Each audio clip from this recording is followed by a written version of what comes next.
How much was LeBron's rep hurt over the last 2 games? I think over the last 2 games, it was affected to some degree. Nobody's going to question the greatness of LeBron James, what he brings to the table in terms of his talents and his resume. That's not what I'm talking about. But we had gotten ourselves to a point where the ease with which he was putting his talents on display against the competition, leading into Game 3 of the NBA Eastern Conference Finals versus the Boston Celtics, you had yourself talking about him and MJ, him and being the greatest ever, him and ultimately, you know, how he's the greatest and everybody's shooting for him, et cetera, et cetera.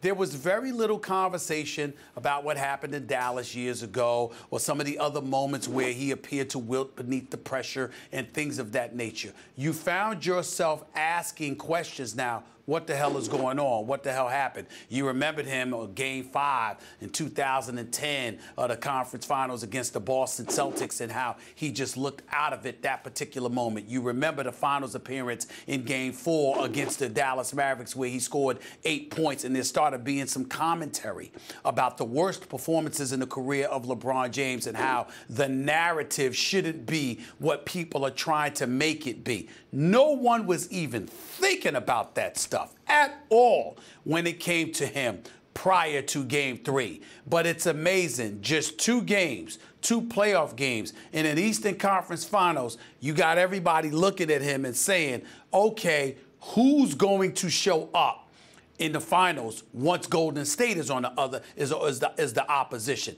And nobody was asking that question until Game 3. His reputation only takes a hit from the haters who are looking for evidence to use against him to nitpick at his greatness. So in that respect, I suppose it affects his reputation, but not really, Stephen A., because the haters are going to use whatever evidence they can scrounge up out of context to try to argue against him anyway. I suppose if you want to say it affects his reputation, it is in comparison to Michael Jordan, who, everyone has missed shots and lost games and has had bad games in the playoffs. Even Jordan, a very, very few.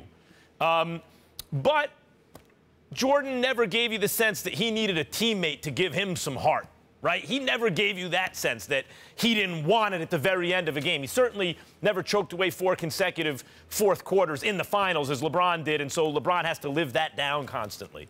So, yes, compared to Jordan, the greatest who ever did it, and LeBron has admitted that that's the ghost he's chasing. Yes, it hurts his reputation in that comparison, but that's all. That's the only way in which it really hurts him. The haters were going to hate anyway. And even when he had this awful game, he was huge in the fourth quarter, huge, and wound up 34, I'll say it again, 6 and 5 on better than 50% shooting from the floor in a win in which he was +7 while he was on the court. That's a game you want to use as evidence against his greatness? Okay. Magic Johnson, called Tragic Johnson, not just for running his coach out of town, but because he choked away the 1984 finals, right? Listen, Magic choked. Kobe Bryant, that series against Phoenix, they're up 3-1. All of a sudden it's 3-3, and everyone's saying Kobe needs to pass more, so he makes a big display of that in Game 7.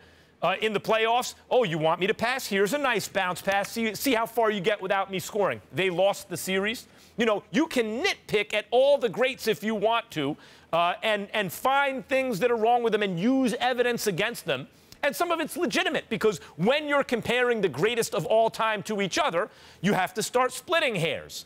But as you split those hairs, what you will find is, including the last 2 games, the only guy who's clearly better is Jordan, and LeBron has a case, probably a winning one, against any other non-big in history, and maybe even with the bigs too. So does his reputation take a hit for dropping 34 points on better than 50% shooting from the field in a win in the playoffs?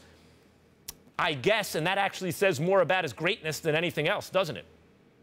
Well, again, you look at it that way, but as usual, you look at stuff half-heartedly because you got your little micro portion of things that you're going to look at, and you try to act like it's a macro perspective, but it's really not. The fact of the matter is that when you look at LeBron James, no one's disputing what you're saying overall. But as these finals get ready to approach, you're dissecting things because there are things that you're looking for from him that in your eyes you may not have seen before. And it's not just the haters. There's a lot of guys that got a lot of love for LeBron, but also still dissect and pick apart certain things because they're looking for that extra something that they may not have seen from him before to cement what most already feel about him and have said about him. When you've got the Golden State Warriors coming up, here's the reality. You can give me those 34 points all you want to last night.